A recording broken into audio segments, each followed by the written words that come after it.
একটা দুনিয়া ছিল, এশকের দুনিয়া।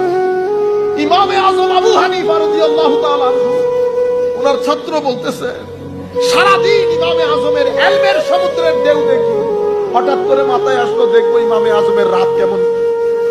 রাতের বেলা আমি জানি উনি রাতের বেলা মসজিদে চলে আসেন, আমিও মসজিদের কোনা, আমি রাতের অন্ধকারে দেখে আছি। দেখলাম দিনের বেলা এরকম সাজসজ্জায় থাকা ইমামে আজম ছেঁড়া একটা কাপড় পরে মসজিদের মধ্যে এক কোনার মধ্যে এক পায়ের উপর দাঁড়িয়ে ডান হাতে নিজের দাড়ি ধরে আল্লাহর দরবারে বলছে, আল্লাহ কিয়ামতের ময়দানে ইমামে আজম যদি মাফ পেয়ে যায়, হাসরবাসীর জন্য বড় আশ্চর্যের কারণ হবে, আল্লাহ আবু হানিফাকে মাফ করে দিয়েছে।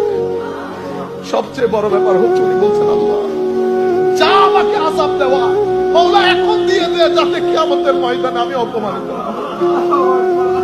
যখন মহব্বত ছিল, ইবাদত ছিল, ইশক ছিল, তখন আরেক দুনিয়া ছিল।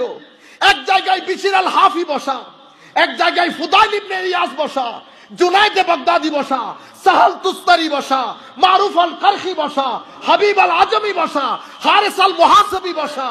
দুনিয়া আজিব। আরেক জায়গার মধ্যে জুন্নুন আল মাসরি বসা। ইশকের মহব্বতের আল্লাহর আশিকরাও ছিল, দোকানগুলা খোলা ছিল।